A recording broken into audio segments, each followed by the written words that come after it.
ಆತ್ಮೀಯ ವೀಕ್ಷಕರೇ, ಕೇಳ ಕಾದಂಬರಿಗೆ ಪ್ರೀತಿಯ ಸ್ವಾಗತ. ಈಗ ಕೇಳಿ ಮಲೆಗಳಲ್ಲಿ ಮದುಮಗಳು. ಸ್ವಲ್ಪ ಹೊತ್ತಾದ ಮೇಲೆ ಕಣ್ಣ ಪಂಡಿತರು ಹೊರಗೆ ಬಂದು ಕರೆದರು. ಏ ಏ ಕುತ್ತಿ ಎಂದು.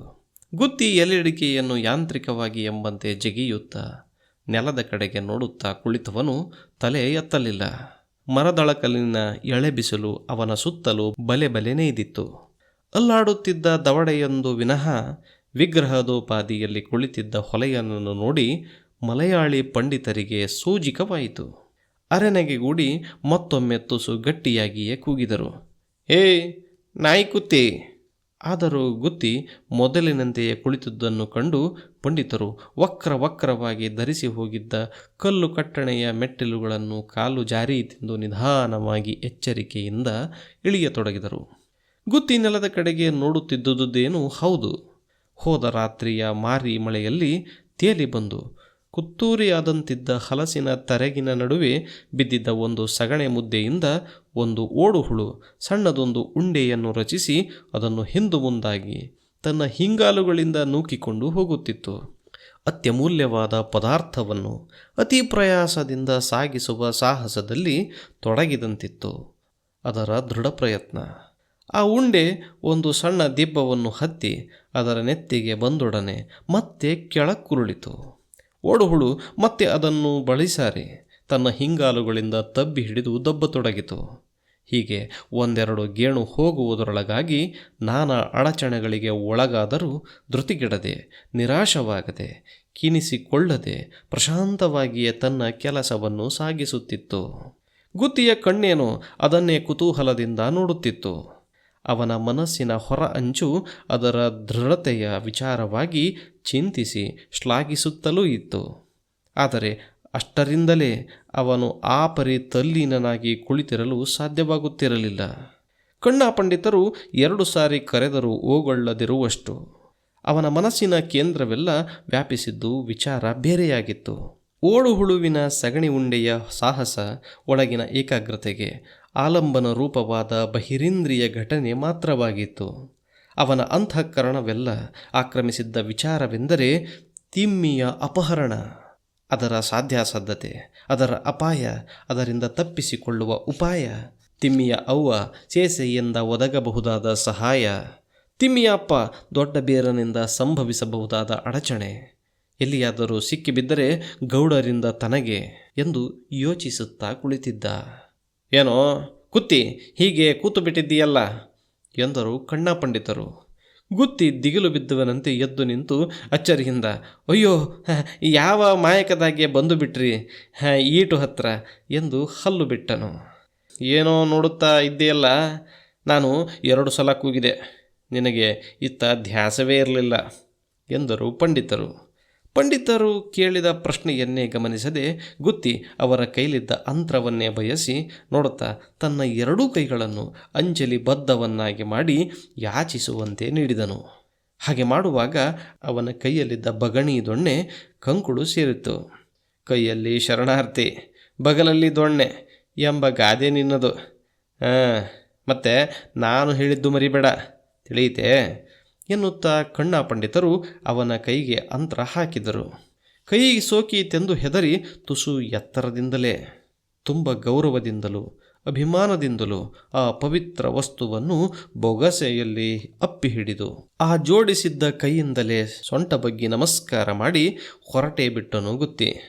ಪಂಡಿತರು ಕೇಳಿದರು, ಏನೋ ಅಮ್ಮಸರ ಓಡ್ತಿದ್ದೀಯಲ್ಲ ಎಂದು ಕೇಳಿದರೂ ನಿಲ್ಲದೆ, ಹೊತ್ತಾಯ್ತು ಕಣ್ರೋ, ಬತ್ತೀನಿ ಎನ್ನುತ್ತಾ ಬಿರಬಿರನೆ ಕುಳ್ಳಗಾಲು ಹಾಕಿದನು. ತುಸು ವಯಸ್ಸಾಗಿದ್ದ ಕಣ್ಣ ಪಂಡಿತರು ಕುಳ್ಳಗೆ ಗಟ್ಟಿಮುಟ್ಟಾಗಿದ್ದ ತರುಣ ಗುತ್ತಿಯನ್ನೇ ನೋಡುತ್ತಾ ನಗುತ್ತಾ, ಲವಡಿ ಮಗನಿಗೆ ಹೆಣ್ಣಿನ ಹುಚ್ಚು ಅಮರಿತ್ತಲ್ದ ಎಂದುಕೊಂಡು ಮನೆಗೆ ಹಿಂತಿರುಗಿದರು. ಗುತ್ತಿ ಹೊತ್ತಾಯ್ತು ಕಣ್ರೋ ಎಂದು ಓಡೋಡುತ್ತಲೇ ಅವಸರವಾಗಿ ಅಂತರ್ದಾನ ಮಾಡಿದ ಕಣ್ಣ ಪಂಡಿತರನ್ನು ಬೀಳ್ಕೊಂಡಿದ್ದರೂ 10 ಮಾರು ಹೋಗುವುದರೊಳಗೆ ಅವನ ವೇಗ ಕಡಿಮೆಯಾಗುತ್ತಾ ಬಂದು ಅಂತಕ್ಕಸೆಟ್ಟಿಯ ಮನೆಯ ಸಮೀಪದಲ್ಲಿ ನಿಂತೇ ಹೋಯಿತು. ಅಷ್ಟು ಹಿತಕರವಾಗಿ ಅವನ ಮೂಗನ್ನು ಆಹ್ವಾನಿಸುತ್ತಿತ್ತು ದೋಸೆಯ ವಾಸನೆ. ಬೆಳಗಿನಿಂದ ಏನನ್ನು ತಿಂದು ಕುಡಿದು ಮಾಡದೆ ಇದ್ದ ಅವನಿಗೆ ಆ ದೋಸೆಯ ಕಂಪಿನ ಪ್ರಲೋಭನೆಯನ್ನು ಮೀರಿ ಮುಂದೆ ಅಡಿಯಿಡಲು ಆಗಲಿಲ್ಲ. ಇನ್ನೊಂದು 4 ಮಾರು ಮುಂದುವರೆದಿದ್ದರೆ ಕೋಣೂರಿಗೆ ಹೆದ್ದಾರಿಯಿಂದ ಅಗಚುವ ಕಾಲುದಾರಿ ಸಿಕ್ಕುತ್ತಿತ್ತು. ಕಾಲುನಡಿಗೆಯಲ್ಲಿ ಹೋದವರೆಲ್ಲ ಕೋಣೂರಿನ ಮೇಲೆಯೇ ಹಾಯ್ದು ಹೋಗಬೇಕಾಗಿತ್ತು ಹಳೆಮನೆಗೆ. ಆದರೆ ಗುತ್ತಿಯ ಮನಸ್ಸು ಅಥವಾ ಹೊಟ್ಟೆ ಅಥವಾ ಬಾಯಿ ಅವನ ಮಟ್ಟಿಗೆ ಅವುಗಳಲ್ಲಿ ಅಂತಹ ಭೇದವೇನೂ ಇರಲಿಲ್ಲ. ಒಂದು ಚೂರು ಬಾಯಿ ಹುಳ್ಳೆಗೆ ಮಾಡಿಕೊಂಡೇ ಹೋಗೋಣ ಎಂದು ವಾದಿಸಿತು. ಮನೆಯ ಎದುರು ಹೆದ್ದಾರಿಯ ಅಂಚಿಗೆ ಹಾಕಿದ್ದ ಬಿದಿರಡ್ಡೆಯ ಬೇಲಿಯನ್ನು ಉಣಗಾಲಿನ ಬದಿಯೇ ಇದ್ದ ತಡಬೆಯ ಮೇಲೆ ಹತ್ತಿ ದಾಟಿ ಮುಂಚೆ ಕಡೆಯ ಅಂಗಳಕ್ಕೆ ಹೋದನು. ಅಂತಕ್ಕಸಟ್ಟಿಯ ಮನೆ ಒಂದು ರೀತಿಯಲ್ಲಿ ಅರವಟ್ಟಿಗೆ, ಅನ್ನಸತ್ರ, ಭೋಜನಗೃಹ, ಕೊಳ್ಳಂಗಡಿ, ಜೂಜಿನಕಟ್ಟೆ, ಆಟದ ಮನೆ ಇತ್ಯಾದಿ ಇತ್ಯಾದಿ ಸಂಸ್ಥೆಗಳ ಸಂಸ್ಕಾರಗಳನ್ನೆಲ್ಲ ಒಳಗೊಂಡು ಸಾಮೂಹಿಕ ಕ್ಷೇತ್ರವಾಗಿತ್ತು. ಆಗದವರು ಕೆಲವರು ಇನ್ನೂ ಏನೇನೋ ಆಗಿದೆ ಎಂದು ಕಿವಿ ಮಾತು ಹೇಳುತ್ತಿದ್ದರು. ಆದರೆ ಗುತ್ತಿಯ ಮಟ್ಟಿಗೆ ಅದು ಮೇಗ್ರೊಳ್ಳಿ ಹಲಸಿನ ಮರದ ಮನೆ. ಆ ಮನೆಯ ಎದುರಿಗಿದ್ದ ಹೆಬ್ಬಲಸಿನ ಮರವನ್ನು ಎಂದೋ ಕಡಿದು ಹಾಕಿದ್ದರು. ಅದು ಕೀರ್ತಿಶೇಷವಾಗಿ ಈ ರೀತಿ ಹೆಸರನ್ನುಳಿಸಿಕೊಂಡಿತ್ತು. ಅವನು ಸಿಂಭಾವಿಯಿಂದ ಕೋಣೂರು, ಹಳೆಮನೆ, ಹೂವಳ್ಳಿ, ಬೆಟ್ಟಳ್ಳಿ ಮುಂತಾದ ಕಡೆಗಳಿಗೆ ಹೋಗಿ ಬರುವಾಗಲೆಲ್ಲ ಹಲಸಿನ ಮರದ ಮನೆಯಲ್ಲಿ ತುಸು ಕಾಲವಾದರೂ ತಂಗಿ ಬಾಯಾರಿಕೆಯನ್ನು, ಹಸಿವೆಯನ್ನು, ಆಯಾಸವನ್ನು ಪರಿಹರಿಸಿಕೊಂಡು ಹೋಗುತ್ತಿದ್ದುದು ವಾಡಿಕೆ. ಬೆಲ್ಲ ನೀರುಗಳನ್ನು, ಹೆಂಡ ಕರಿಮೀನು ಚಟ್ನಿಯನ್ನು, ಕಳ್ಳು ಸಾರ್ಲು ಮೀನನ್ನು, ಕಡೆಗೆ ಮಜ್ಜಿಗೆ ಉಪ್ಪಿನ ಕಾಯಿಯನ್ನು ಸವಿದೆ ಮುಂದುವರಿಯುತ್ತಿದ್ದನು. ಅದಕ್ಕೆ ಬದಲಾಗಿ ಅವನು ಇತರ ಪ್ರಯಾಣಿಕರಂತೆ ದುಡ್ಡು ಕಾಸು ಕೊಡುತ್ತಿರಲಿಲ್ಲ. ಅವನ ಹತ್ತಿರ ಆ ಪದಾರ್ಥ ಇರುತ್ತಿದ್ದುದು ಅಷ್ಟಕ್ಕಷ್ಟೇ.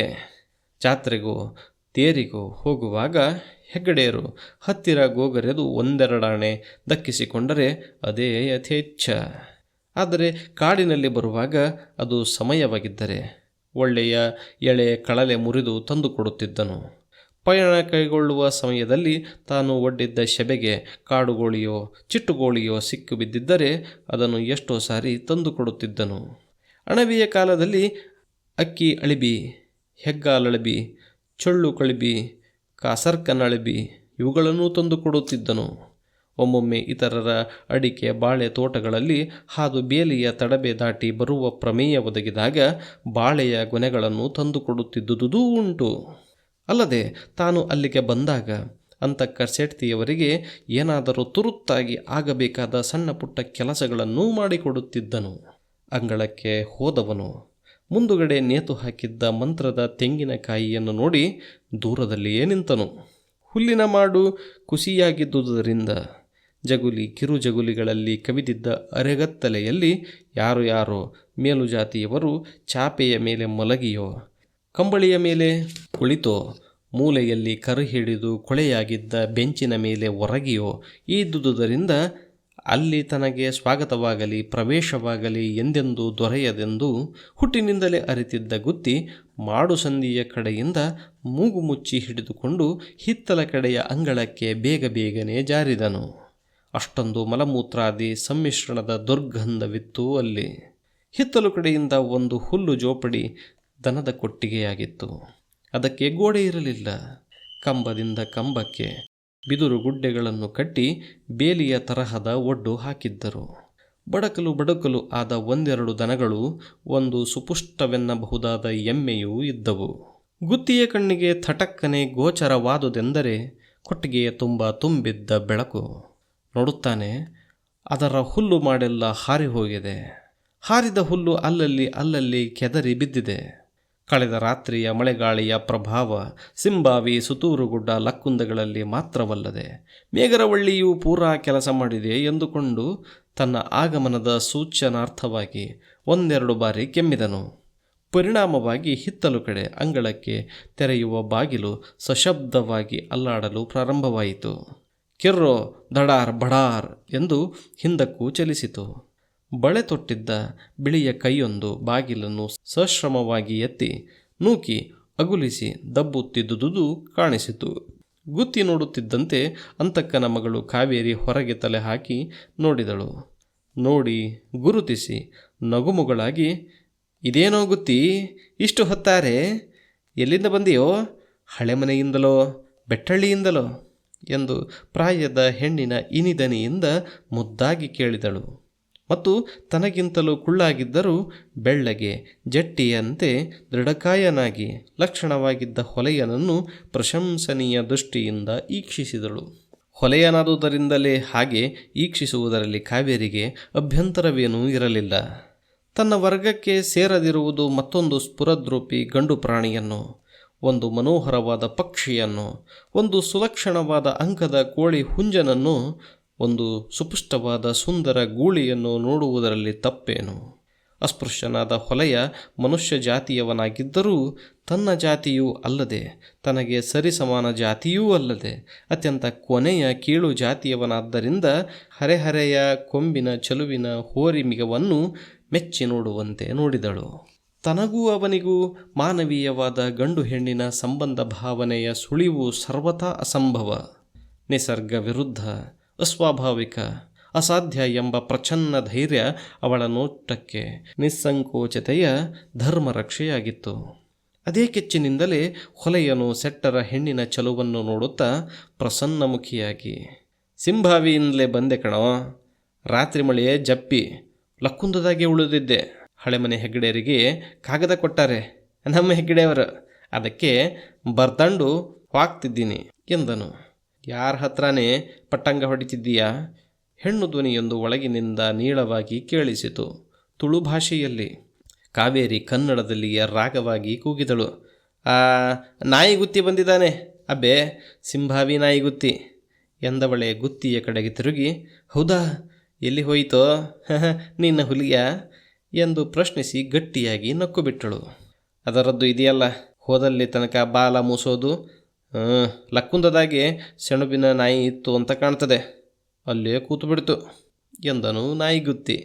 ಗುತ್ತಿ ಇನ್ನೂ ಮಾತು ಮುಂದುವರಿಸುತ್ತಿದ್ದನೋ ಏನೋ, ಅಷ್ಟರಲ್ಲಿ ಅಂಗಳದ ಮೂಲೆಯಲ್ಲಿ ಕೊಟ್ಟಿಗೆಯ ಹತ್ತಿರ ಇದ್ದ ನುಗ್ಗಿ ಮರದ ಬುಡದಲ್ಲಿ ಬಿದ್ದಿದ್ದ ದೊಡ್ಡ ಬೂದಿಯ ರಾಶಿಯಲ್ಲಿ ಬೂದಿ ಬಕ್ಕನಾಗಿ ಬೂದಿಯೊಡನೆ ಅಭೇದ್ಯದವನಂತೆ ಮಲಗಿದ್ದ ಬಿಳಿ ಕೆಂಪು ಬಣ್ಣಗೆಟ್ಟು ಮುಳು ನಾಯಿಯೊಂದು ಕುಯ್ಯೆಯೋ ಕುಯ್ಯೆಯೋ ಎಂದು ಒರಲುತ್ತಾ ಅಂಗಳವನ್ನೆಲ್ಲ ಒದ್ದೆ ಮಾಡುತ್ತಾ ತೆಣೆಯ ಮೇಲೆ ಸೌದಿಕೊಂಡಿದ್ದರ ಮೇಲೆ ಹಾಕಿದ್ದ ಜಿಗ್ಗಿನಲ್ಲಿ ಹುದುಗಿತು.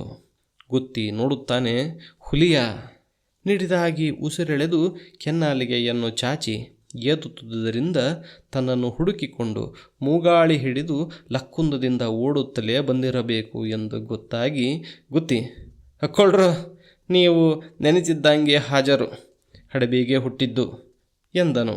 ಹಿಡ್ಕೊಳ್ಳೋ ನಮ್ಮ ನಾಯಿನ ಮುರಿದು ಹಾಕೀತು ಎಂದು ಎಚ್ಚರಿಸಿದಳು ಕಾವೇರಿಗೆ. ಇಲ್ಲ ಕಣ್ರೋ, ಹೆಣ್ಣು ನಾಯಿನ ಹಾಗೆಲ್ಲ ಮುರಿಯೋದಿಲ್ಲ ಎಂದು ಗುತ್ತಿ ಹುಲಿಯನನ್ನು ಹತ್ತಿರಕ್ಕೆ ಕರೆದು ತಲೆ ಸವರಿದನು. ಏನೇ ಅದು ಗಲಾಟೆ ಎನ್ನುತ್ತಾ ಹೊರಗೆ ಬಂದ ಅಂತಕ್ಕ ಮಗಳನ್ನು ತುಳುವಿನಲ್ಲಿ ಗದರಿಸಿದಳು. ಸಂಗಡ ಯಾರೂ ಇರದಿರುವಾಗ ಹೊಲೆಯನೊಡನೆ ಅಷ್ಟು ದೀರ್ಘಕಾಲ ಮಾತಿನಲ್ಲಿ ತೊಡಗುವುದು ಪ್ರಾಯಕ್ಕೆ ಬಂದ ಹೆಣ್ಣಿಗೆ ತರವಲ್ಲ ಎಂಬರ್ಥದಲ್ಲಿ. ಕಾವೇರಿಗೆ ಮುಖಭಂಗವಾದಂತಾಗಿ ಮುನಿದು ಮೋರೆಯಲ್ಲಿ ಸರಕ್ಕನೆ ಒಳಗೆ ಹೋದಳು. ಬಾಯಲ್ಲಿ ಏನೋನೋ ಮಿಟಿಮಿಟಿ ಗುಡುತ್ತಾ ಅಂತಕ್ಕ ಬಂದವಳೆ ಕ್ಷಣ ಮಾತ್ರವೆಂಬಂತೆ ಸಮೀಕ್ಷಿಸಿ ನೋಡಿದಳು. ಗುತ್ತಿಯ ಕೈಯಲ್ಲಿ ಏನಾದರೂ ಕಾಣಿಕೆ ಇದೆಯೇ ಎಂದು. ನಿರಾಶಳಾದರೂ ಅದನ್ನು ತೋರುಗೊಡದೆ ಹುಸಿನಗೆ ಬೀರಿ ಸಿಂಭಾವಿ ಹೆಗ್ಗಡೆ ತಮ್ಮನವರ ಯೋಗಕ್ಷೇಮ ವಿಚಾರಿಸಿದಳು.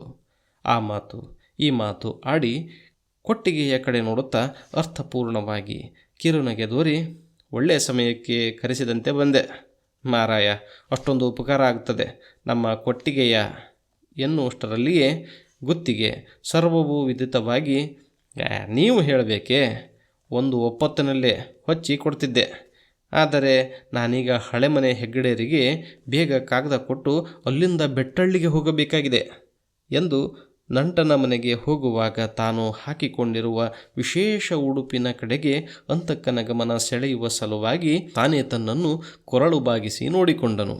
ಹಾಗೆ ದರೋಬಸ್ತಾಗಿರುವಾಗ ಹುಲ್ಲು ಹೊದಿಸುವ ಕೈಕೆಲಸ ಮಾಡುವುದಾದರೂ ಹೇಗೆ? ನಿನ್ನೆ ದೊಡ್ಡ ಬೀರ ಬಂದಿದ್ದ ಕಣ್ರೋ, ನಿನ್ನ ಮೇಲೆ ಬಹಳ ಸಿಟ್ಟಾಗಿದ್ದ ಎಂದಳು ಅಂತಕ್ಕ. ಗುತ್ತಿಗೆ ಮೈಮೇಲೆ ಬಿಸಿ ನೀರು ಹೊಯ್ದಂತಾಯಿತು. ತಟಸ್ಥನಾಗಿ ಬೇಸರಿನ ಮಟ್ಟಕ್ಕೂ ಇಳಿದಿದ್ದ ಆ ಮನೆ, ಅಂಗಳ, ಕೊಟ್ಟಿಗೆ, ನಾಯಿ, ಕೋಳಿ ಎಲ್ಲ ಇದ್ದಕ್ಕಿದ್ದ ಹಾಗೆ ಉಜ್ವಲ ಕುತೂಹಲ ವಸ್ತುಗಳಾಗಿ ಪರಿಣಮಿಸಿಬಿಟ್ಟವು. ಸ್ವಲ್ಪ ಜೋರಾಗಿ ಉಸಿರು ಬಿಡುತ್ತಲೇ ಕೇಳಿದ, ಯಾಕೆ ಬಂದಿದ್ದ? ಏನು ಹೇಳಿದ ಎಂದು. ಅವನ ಮಗಳನ್ನು ನೀನು ಕೇಳುತ್ತಿದ್ದೀಯಂತೆ. ನಿಮ್ಮ ಹೆಗ್ಗಡೆಯರು ನಿಮ್ಮ ಹಿಂದುಗಡೆ ನಿಂತುಕೊಂಡು ಹುನಾರು ಮಾಡುತ್ತಿದ್ದಾರಂತೆ. ಅವರಿಗೇನು, ದುಡಿಯೋದಕ್ಕೆ ಒಂದು ಹೆಣ್ಣಾಳು ಸಿಗುತ್ತದೆಯಲ್ಲ, ಅಷ್ಟೇ ಅಂದ. ಬೆಟ್ಟಳ್ಳಿಗೌಡರು ಮಾತ್ರ ಬಿಲ್ಕುಲ್ ಆಗದು ಅಂತಾರಂತೆ. ನಮ್ಮ ಕೇರಿ ಹೆಣ್ಣು ಮಗಳನ್ನು ಹೊರಗಡೆ ಕೊಡುವುದಂದರೇನು? ನಾನು ಅಪ್ಪಗೆ ಹುಟ್ಟಿದ ಮಗ ಆದರೆ ಎಂದಿಗಾದರೂ ಬಿಟ್ಟೇನೆ? ನೀನು, ನಿನ್ನ ಅಪ್ಪ, ನಿನ್ನ ಅಜ್ಜ ಎಲ್ಲ ಮಾಡಿರುವ ಸಾಲ ಬಿದ್ದಿದೆಯಲ್ಲ, ಅದನ್ಯಾರೋ ತೀರಿಸೋರು ಎಂದು ಉರಿದು ಬಿದ್ದರಂತೆ. ಅದಕ್ಕೆ ದೊಡ್ಡ ಬೀರ ಅವಳಿಗೇನಾದರೂ ತಾಳಿ ಕಟ್ಟೋ ಶಾಸ್ತ್ರನ ಬೇಗ ಮಾಡಿಸಬೇಕಂತೆ. ಅವರ ಕೇರಿಲೆ ಗಂಡುಗಳು ಇವೆಯಂತೆ. ಕರಿಮೀನು ಸಾಬರ ಮಳಿಗೆಲೆ ಏನೇನೋ ವ್ಯಾಪಾರ ಮಾಡೋಕ್ಕೆ ಬಂದಿದ್ದರಂತೆ. ಅವರ ಗೌಡ್ರಿಂದ ಸಾಬರಿಗೆ ಕಾಗದ ತಗೊಂಡು ಎಂದಳು ಅಂತಕ್ಕಸೆಟ್ಟಿ. ಆಲೈಸುತ್ತಾ ನಿಂತಿದ್ದ ಗುತ್ತಿ ಬಹಳ ದಣಿದವನಂತೆ ಸುಯ್ದು ನೆಲ ನೋಡುತ್ತಾ ನಿಂತನು. ಮತ್ತೆ ತಟಕ್ಕನೆ ತಲೆ ಎತ್ತಿ, ಹಾಗಾದರೆ ನಾನು ಹೋಗಿ ಬರ್ತೀನಿ ಎಂದವನೇ ಬಗಣಿ ದೊಣ್ಣೆಯನ್ನು ಬಗಲಿಗೆ ಹಾಕಿಕೊಂಡು ತಿರುಗಿದನು. ನಿಲ್ಲೋ ನಿಲ್ಲೋ, ಹೊತ್ತಾರೆ ಬಂದವನನ್ನು ಬರಿ ಹೊಟ್ಟೆಯಲ್ಲಿ ಕಳಿಸಬಾರ್ದು, ಪಾಪ ಬರ್ತದೆ ಅಂತ ಅಂತಕ್ಕ ಒಳಗೆ ನಡೆದು ಬಾಳೆಯ ಕೀತಿನಲ್ಲಿ ಸ್ವಲ್ಪ ತಂಗಳನ್ನು, ಕರಿಮೀನು ಚಟ್ನಿಯನ್ನು, ಹಾಳೆ ಕೊಟ್ಟೆ ದೊನ್ನೆಯಲ್ಲಿ ಹೆಂಡವನ್ನು ತಂದುಕೊಟ್ಟಳು. ನಡೆದು ದಣಿದು ಹಸಿದಿದ್ದ ಹೊಲೆಯ ಅದನ್ನೆಲ್ಲ ಬೇಗನೆ ಪೂರೈಸಿ ಅಲ್ಲಿಂದ ಹೊರಟನು. ಅವನು ತಿಂದು ಕುಡಿಯುವುದನ್ನೇ ನೋಡುತ್ತಿದ್ದ ಹುಲಿಯ ಅವನು ಎಸೆದ ಬಾಳೆಯ ಕಿತ್ತನ್ನು ನೆಕ್ಕಿತು. ಅಲ್ಲಿ ಏನೂ ಇರದಿದ್ದರೂ ಬರಿಯ ಕಂಪಿನ ರುಚಿಗಾಗಿ, ದೋಸೆಯ ವಾಸನೆಯಿಂದಲೇ ಅಕೃಷ್ಟನಾಗಿ ಅಂತಕ್ಕನ ಮನೆಗೆ ನುಗ್ಗಿದ್ದ ಗುತ್ತಿಗೂ ಆವತ್ತು ದೊರೆತದ್ದೆಲ್ಲ ದೋಸೆಯ ವಾಸನೆ ಮಾತ್ರವೇ ತಾನೆ.